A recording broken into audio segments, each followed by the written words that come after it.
வணக்கம். இன்றைய அரசியல் சூழ்நிலை ஒரு புரியாத புதிராக இருக்குது. ஒரே குழப்பமான சூழ்நிலை. இந்தியாவில் 2 பிரதான கட்சிகள். ஒன்று காங்கிரஸ், ஒன்று பாரதிய ஜனதா.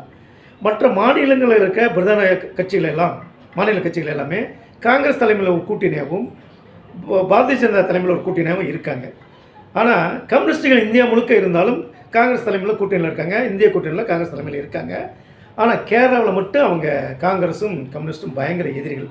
தேர்தல் பிரச்சாரத்தில் ஒருத்தர் தாக்கி பேசிக்காங்க. அவங்க கைது போய் என்ன சொல்லுவாங்க. ஏன்னா அதே மாதிரி அங்கே கேரளாவில் காங்கிரஸும் கம்யூனிஸ்ட்டும் மாற்றி ஆட்சிக்கு வருது. ஆனால் அங்கே எதிரி இந்தியா முழுக்க மற்ற மாநிலங்களில் நட்பு. இது ஒரு பகை. அதே மாதிரி தமிழ்நாடு எடுத்துங்களா. தமிழ்நாட்டில் தமிழக வெற்றி கழகம் ஜெயிச்சு வெற்றி பெற்று ஆட்சி அமைச்ச பிறகு காங்கிரஸ் அதனோட கூட்டணி வச்சுருக்கு. அதாவது தமிழக வெற்றி கழகத்துக்கு காங்கிரஸ் ஆதரவு வேணும், கூட்டணி வேணும். அதே மாதிரி பாரதிய ஜனதாவை பகைச்சக்கூடாது, அவங்க நட்பு வேணும். ஆளுநர்கிட்ட அனுசரித்து போகணும். ஆளுநரை அனுசரித்து போனாவே பாரதிய ஜனதாவோட நட்பு வேணும். அதாவது பாரதிய ஜனதா பகைச்சக்கூடாது, ஆனாலும் காங்கிரஸோட நட்பாக இருக்கணும்.